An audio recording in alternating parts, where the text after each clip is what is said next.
Maaf, kalau kamu terlalu lama menunggu.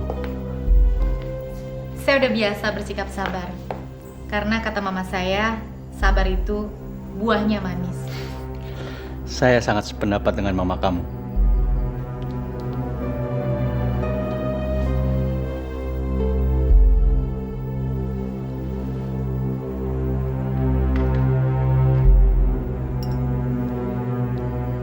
Kita sudah lama saling bersandiwara. Sekarang sudah saatnya kita tutup layar dan saling membuktikan kesungguhan kita. Saya akan berikan dokter apapun yang dokter inginkan dari saya. Asalkan dokter juga mau melakukan apa yang saya inginkan. Bilang saja, apa yang kamu inginkan dari saya? Tolong dokter minum minuman kesenangan saya ini.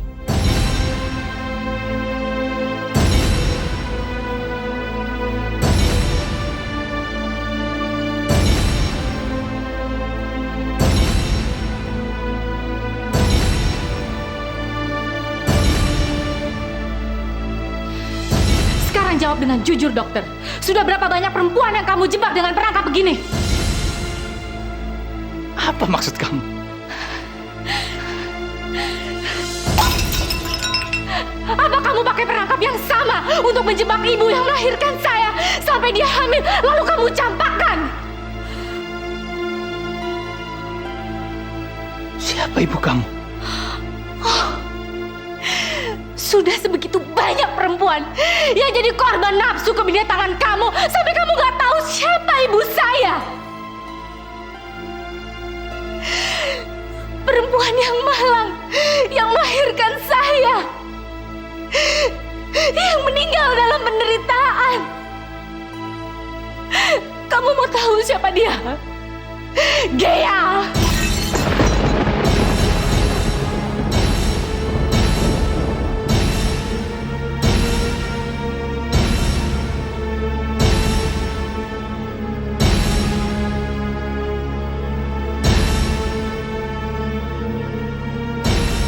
Ternyata kamu anak saya. Ya Tuhan. Manusia seperti kamu tidak pantas menyebut nama Tuhan. Dan kamu juga tidak punya hak untuk menyebut saya anak kamu. Karena kamu sudah membuang hak itu ke tempat sampah.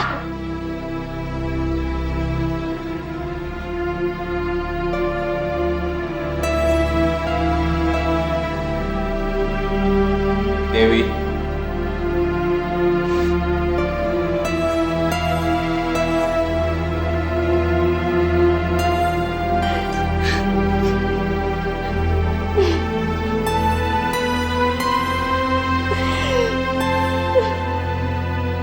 Saya merasa jijik sama diri saya sendiri.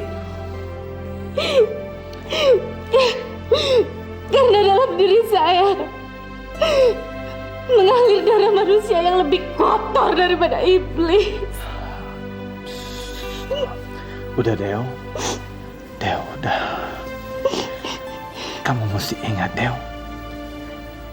Bagi Ibu Wida, bagi almarhum Pak Baskoro, bagi opa saya almarhum, dan bagi diri saya sendiri, kamu tetap seorang Dewi Fortuna yang memiliki hati segemerlap berlian, Deo.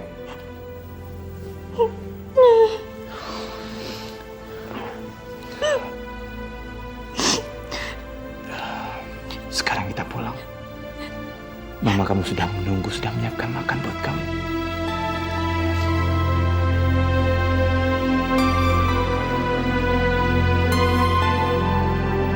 Oke, sayang.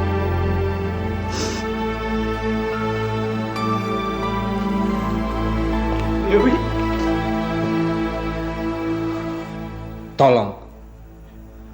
Tolong jangan ganggu dia untuk sementara ini. Sekalipun hanya untuk minta maaf.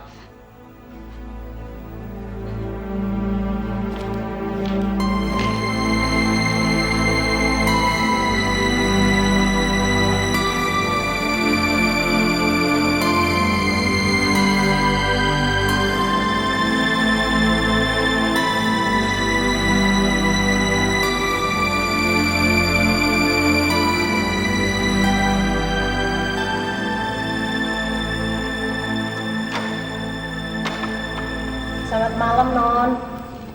Malam, Maria. Mama lagi ngapain? Sudah tidur, Non.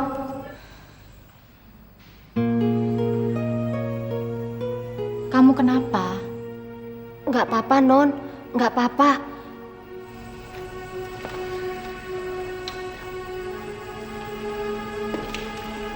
Arya, sekali lagi terima kasih ya. Karena ide kamu berhasil menggiring Dokter Niko untuk menjebak saya. Del, kalau kamu nggak menelpon saya dan memberitahu bahwa kamu dibawa ke rumahnya Dokter Niko, saya juga nggak bisa berbuat apa-apa. Dan sudah seperti saya katakan, harusnya saya berterima kasih kepada kamu atas keberanian kamu menghadapi masalah ini semua, Del.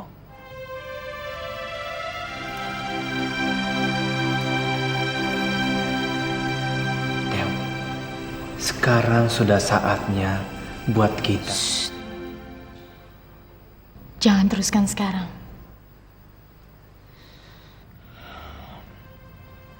Oke, saya jemput kamu besok. Jangan dulu deh. Soalnya besok saya sudah izin untuk cuti 1 hari dari kantor. Saya janji untuk nemenin mama saya seharian. Kita akan ke apartemen Raja. Oke deh. Kalau gitu saya permisi ya sekarang. Saya antar kamu ke depan ya. Gak usah, saya nggak apa-apa.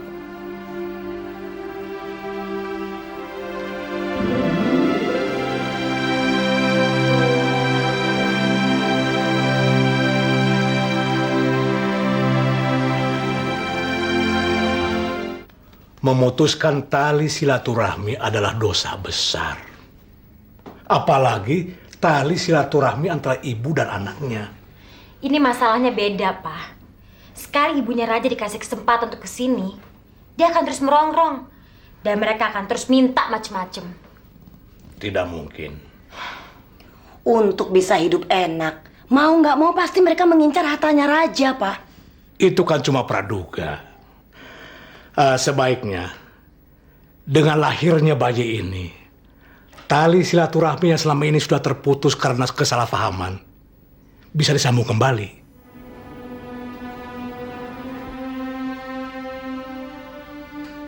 Ya, kalau semuanya merasa keberatan untuk menyampaikan berita gembira ini kepada Seswida,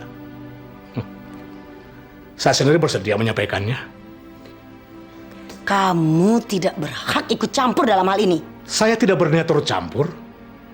Saya akan minta izin pada Raja.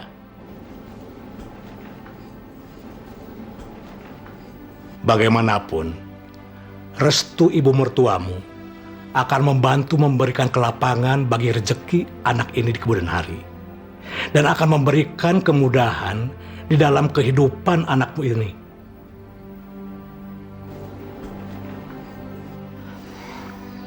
Itu sih terserah Raja, Pak. Dia kan kepala rumah tangga di sini. Bagus. Kalau keputusan diserahkan kepada suamimu, karena suami adalah imam. Nah, pasti itu Raja. Tolong selimutnya, Sandra.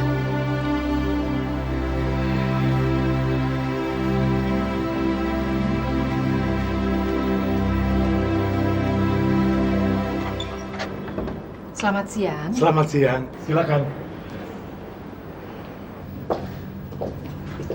Wah, sayang sekali.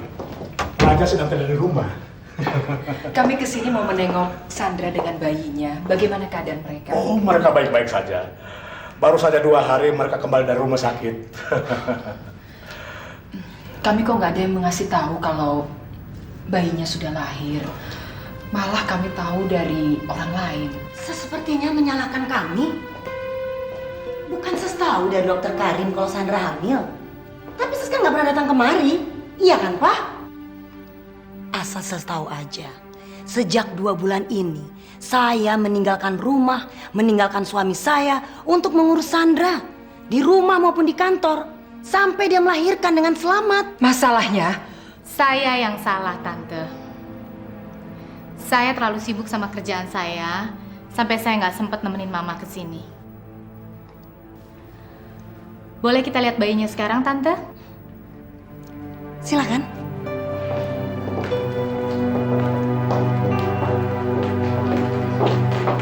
Sandra, ada mamanya Raja sama Dewi. Apa kabar Sandra? Baik, Tante. Ini untuk Sandra. Terima kasih. Boleh saya gendong bayinya? Boleh. Sebentar. Mungkin Ses tanpa menyadari, Ses datang dari luar membawa virus dan polusi.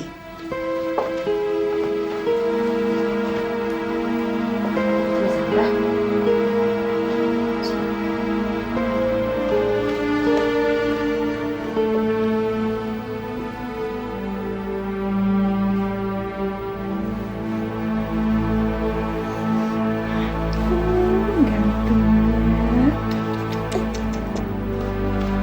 Lucu ya? Kayak raja nggak, Ma? Iya, kayak raja.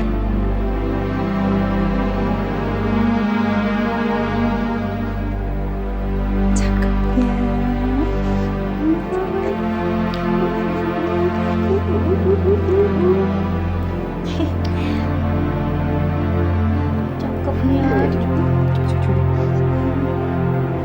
Maaf. Tolong jangan dicium.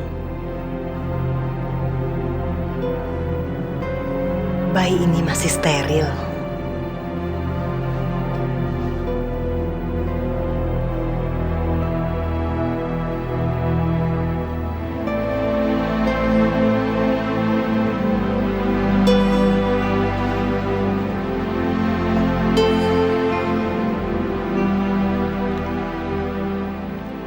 Saya juga pernah punya bayi. Dan saya selalu menciumnya. Sampai sekarang dia masih sehat. Bahkan dia sudah menjadi seorang ayah. Ses, zaman sudah berubah. Dulu tidak ada polusi, tapi sekarang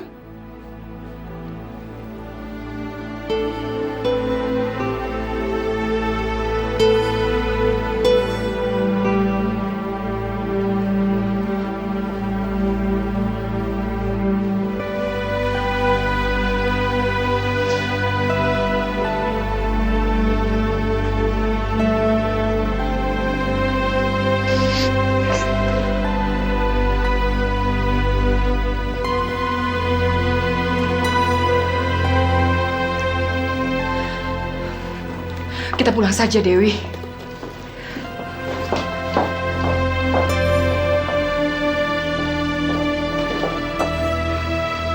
Kamu keterlaluan. Kenapa kamu biarkan iblis dan kesombongan menari di lidah kamu? Hah? tutup mulut kamu. Mulai sekarang, saya yang bertanggung jawab sama keluarga ini.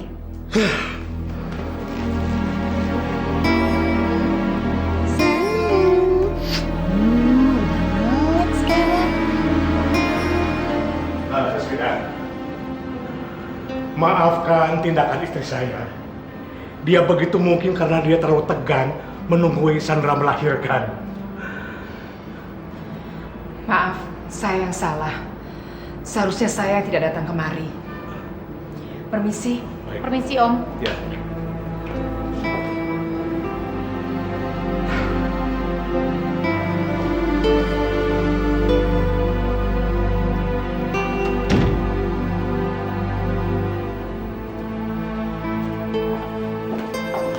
Saya curiga sama kamu. Jangan-jangan kamu yang suruh mereka datang ke sini. Saya tidak heran dengan kecurigaan kamu. Karena hati kamu selalu dikotori pikiran-pikiran yang tidak baik.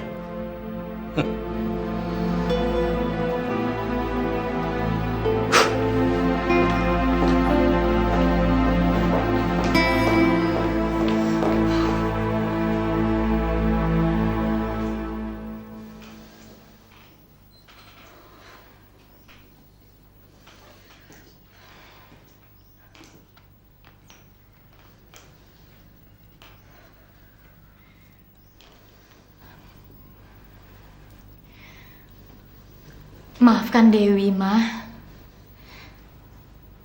Dewi yang maksa Mama untuk ke sana. Dan ternyata kunjungan kita justru melukai perasaan Mama.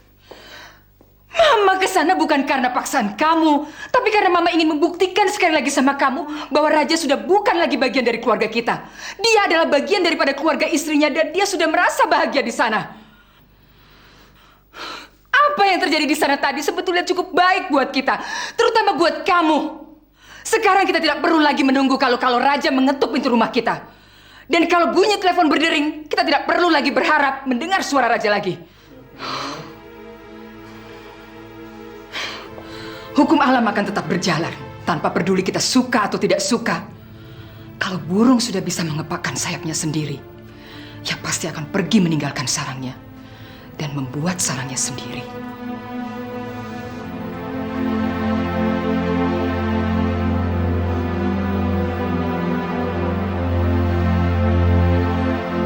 Mama dan kakakmu datang kemari tadi. Ya, ada hal hakiki yang membedakan manusia dengan burung atau hewan lainnya, yaitu perasaan dan moral. Secara moral, menghormati ibu adalah suatu kewajiban. Mamah kamu dan Dewi adalah orang yang secara moral seharusnya sangat kamu hargai. Mereka berhati lapang dan sangat penuh pengertian.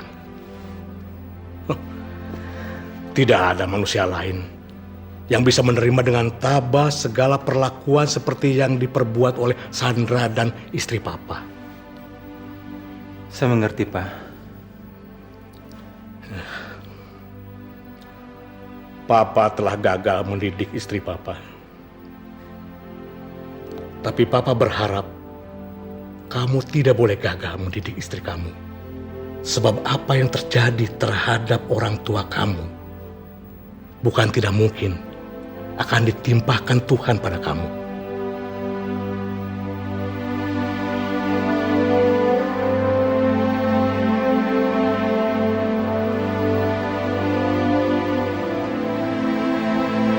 Apa yang dikatakan bapak kamu ada beneran juga. Secara moral, kita wajib menghormati ibu saya. Mestinya kamu sama mama kamu tidak bersikap seperti tadi kepada ibu saya. Saya setuju penilaian kamu bahwa sikap mama saya tadi agak berlebihan. Tapi apa yang dilakukan mama saya tadi adalah reaksi dari sikap ibu kamu. Begitu datang, ibu kamu menyalahkan mama saya karena tidak memberitahu dia bahwa saya melahirkan. Saya rasa kita memang salah. Seharusnya saya nggak mengikuti saran kamu untuk nggak bilang sama ibu saya. Itu cuma alasan untuk menyalahkan mama saya. Sebelumnya kan ibu kamu sudah tahu dari dokter Karim kalau saya hamil. Tapi apa? Apa dia memperhatikan saya? Saya nggak bisa membantah kenyataan kalau dia ibu kamu. Dan saya harus menghargai dia. Tapi penghargaan itu harus dari kedua belah pihak dong. Apapun alasannya tetap nggak pantas kalau dia diperlakukan dengan sinis. Kenapa sih kamu tidak bisa bersikap timbang rasa beberapa menit aja? Ibu saya datang ke sini bukan untuk menginap 1 bulan kan? Percuma kita berdebat. Kalau kamu hanya menyalahkan satu pihak saja. Kalau kamu merasa ibu kamu tersinggung, kamu jelasin dong sama dia. Supaya dia juga ngerti perasaan saya dan perasaan mama saya. Dan kalau kamu merasa dia memang pantas menjadi ibu kamu, kasih dia uang dong setiap bulan. Apa maksud kamu? Raja. Apa kamu nggak merasa bahwa dia hanya menjadikan anak kita ini cuma sebagai alasan untuk datang ke sini? Yang dia mau cuma uang dan uang. Nggak mungkin, Sandra. Sayang, kamu selalu terlambat untuk sadar. Ada baiknya untuk kamu dan untuk hubungan kita. Kalau kamu mau mendengarkan apa yang saya bilang dan kamu lakukan apa yang saya sarankan.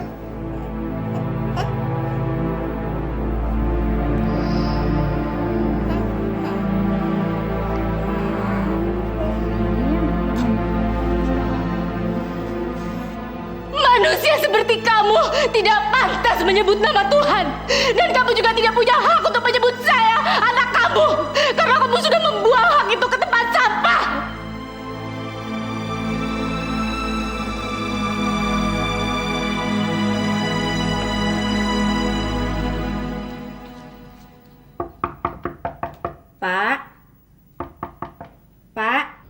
Siapa? Saya, Pak. Saya sudah siapkan makan siang buat Bapak. Tapi kok sarapannya belum dimakan, Pak? Bereskan saja mejanya. Saya tidak lapar. Bapak sejak kemarin belum makan apa-apa, Pak. Kerjakan yang saya bilang. Pak? Bapak tidak apa-apa, Pak? Pak? Kamu saya gaji untuk bicara atau untuk bekerja? Kalau kamu bicara terus, saya pecat kamu. Iya, Pak. Iya, Pak. Saya kembali ke dapur, Pak.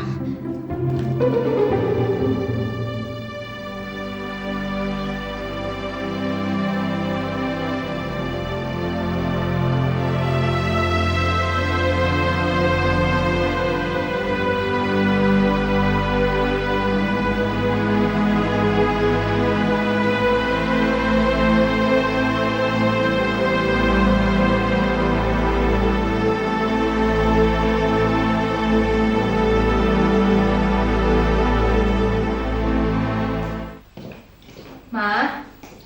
Ya? Mariam bilang Mama manggil Dewi. Ada apa, Ma? Mama ingin bicara sama kamu. Mungkin kedengarannya Mama agak egoistis. Tapi hanya ini yang bisa Mama minta dari kamu. Mama nggak perlu merasa egoistis kalau Mama mau minta sesuatu dari Dewi. Dewi akan berikan apa saja yang bisa Dewi berikan untuk Mama. Mama bilang aja, Mama mau minta apa dari Dewi.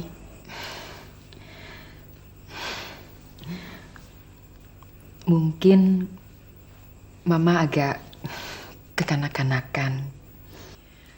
Sekalipun keinginan ini dimiliki oleh banyak orang tua seusia Mama.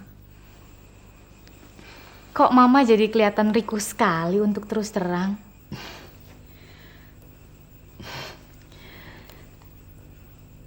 Mama ingin punya cucu.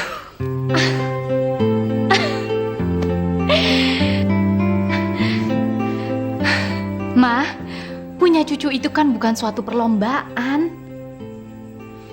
Penolakan pengakuan dari Sandra dan Raja bahwa anak mereka adalah cucu Mama bukan berarti... Mama tahu, kecewaan Mama terhadap sikap mereka bukan berarti Mama harus timpakan sama kamu. Bukan itu maksud Dewi, Ma. Penolakan pengakuan dari Sandra dan Raja gak perlu kita hadapi dengan sikap persaingan. Sikap seperti itu akan memperlebar jurang pemisah antara kita dengan Raja. Terlepas dari persaingan atau tidak, Mama rasa sudah saatnya untuk kamu memikirkan kehidupan berumah tangga, Dewi.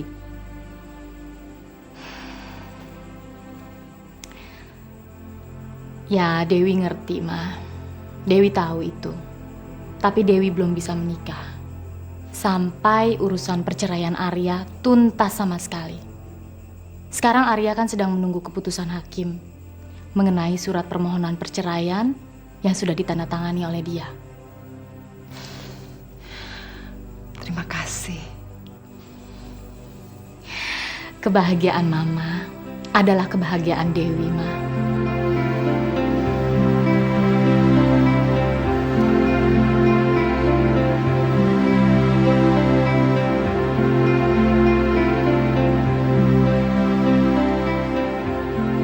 Kalau Raja ngasih uang sama ibunya 5 juta sebulan, mah, apa nanti ibunya nggak ketagihan dan akan terus bolak-balik datang ke sini mengganggu ketentraman saya dan menuntut lebih banyak lagi? Setelah pelecehan yang kita lakukan, pasti mamanya menjaga harga diri dia. Dan setiap sen yang Raja berikan sama dia, pasti dianggap pemberian dari kita. Emangnya kenapa, Mah? Kalau dia menganggap begitu? Dia akan sadar sekali kalau kita tidak suka dengan dia. Dia pasti tidak akan menerima pemberian Raja sebagai sebuah kasih sayang. Tetapi dia anggap suatu penghinaan. Mama yakin dia akan merasa begitu? Mama berani taruhan, potong kuping Mama. Dengan begitu, mamanya akan marah sepanjang hidupnya. Dia akan mengharamkan untuk menginjakkan kakinya di rumah kalian.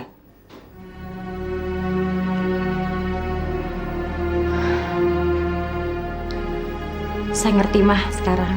Sandra? Sandra? Popok Mario basah nih. Biar mama yang ngurus Mario.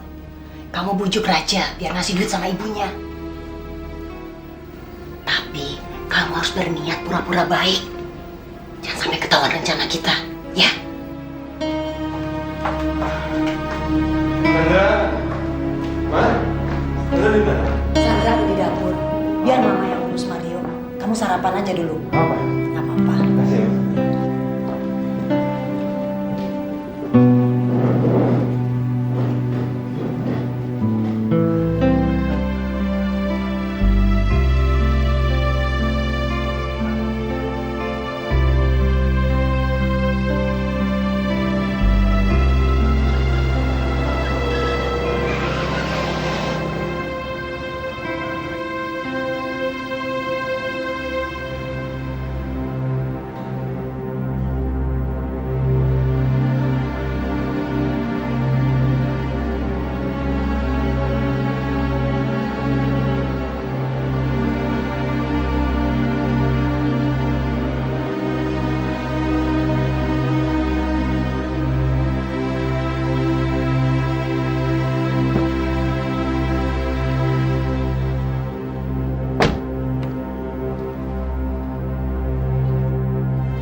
Tumben, kamu mau menginjakan kakimu ke rumah ini. Mama sehat? Tidak usah basa-basi. Angin apa yang mendorong kamu datang kemari? Sandra baru cerita sama saya, Ma, tentang sikap mertua saya kepada Mama. Terus terang, saya kecewa. Tapi justru sikap mertua kamu membuat saya bahagia. Saya bingung. Saya nggak mengerti maksud Mama. Justru saya yang bingung. Kenapa kamu tidak mengerti apa yang saya maksud? Kamu tahu kenapa orang menderita? Karena orang itu hidup dalam harapan. Dan dia mencoba terus merangkak dalam kepedihan untuk mencapai kebahagiaannya. Padahal hati kecilnya selalu bicara bahwa semua impiannya itu hanya sebuah fata morgana. Dan yang paling menyakitkan buat saya adalah ketika kalian menghancurkan semua impian saya. Tapi ketika kalian menari-nari di atas kehancuran itu, saya seperti tersadar bahwa inilah saat bagi saya untuk menguburkan kegembiraan kalian ke dalam masa lalu saya. Saya seperti tersadar untuk kembali menatap ke masa depan dan membangun kembali semua impian saya yang lain. Dan itulah yang membuat saya merasa memiliki kebahagiaan yang pernah hilang dari genggaman hati saya. Saya bisa mengerti kemarahan Mama karena saya mengambil alih perusahaan yang tinggalkan Papa. Mungkin dalam pandangan Mama, setiap gerak saya adalah kesalahan dan kedurhakaan. Tapi demi Tuhan, Ma, saya tetap merasa bertanggung jawab atas kehidupan Mama.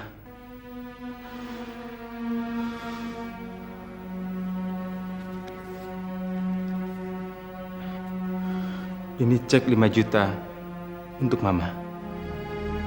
Oh, jadi kamu bayar saya 5 juta hanya untuk mendengarkan nyanyian kesombongan kalian? Saya sudah berjanji, Ma, dalam diri saya sendiri. Mulai sekarang dan untuk seterusnya, saya akan membantu biaya hidup Mama. Terima kasih. Bawa saja kembali cek itu. Apa yang diberikan Dewi dari hasil keringatnya selama ini sudah lebih dari cukup untuk membuat hidup saya tenang. Kenapa Mama selalu membanggakan Dewi dan memusuhi saya? Kalau saya mengambil alih perusahaan dari Papa, itu hak saya, Ma, bukan kejahatan.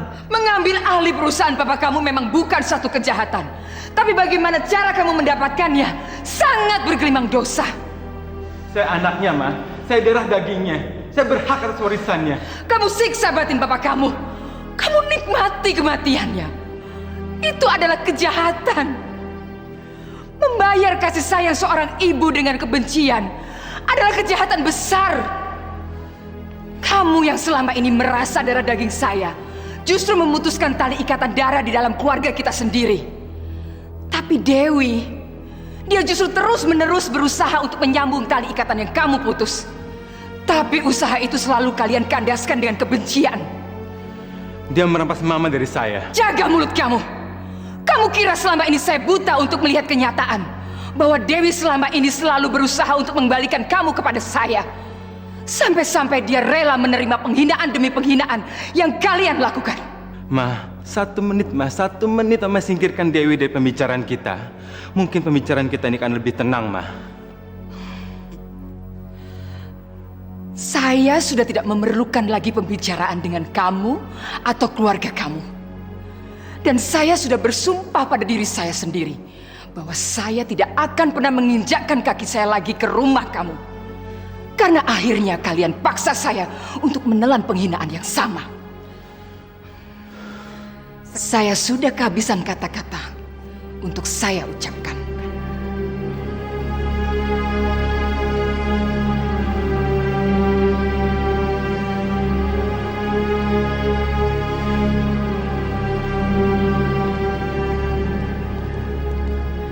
Karena itu saya minta kamu sekarang juga keluar dari sini.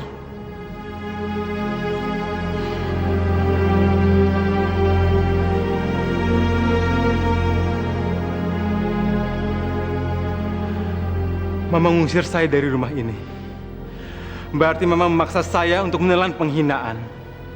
Saya juga akan bersumpah bagi saya bahwa ini yang terakhir kali saya menginjak kaki di rumah ini.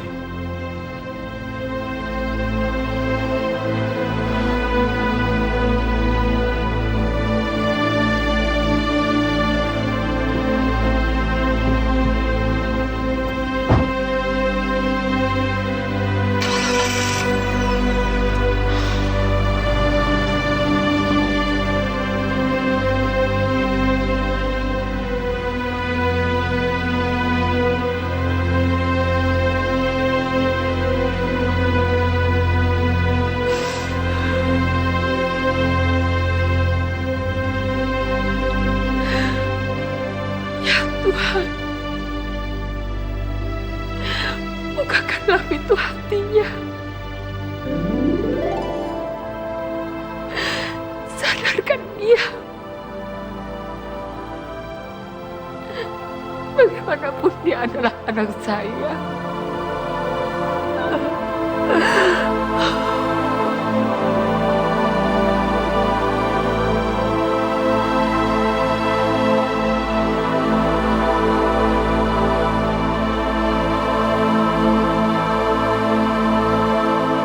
Jangan sampai ketinggalan update terbaru dari MVP Hits dengan subscribe dan klik tanda lonceng di bagian kanan.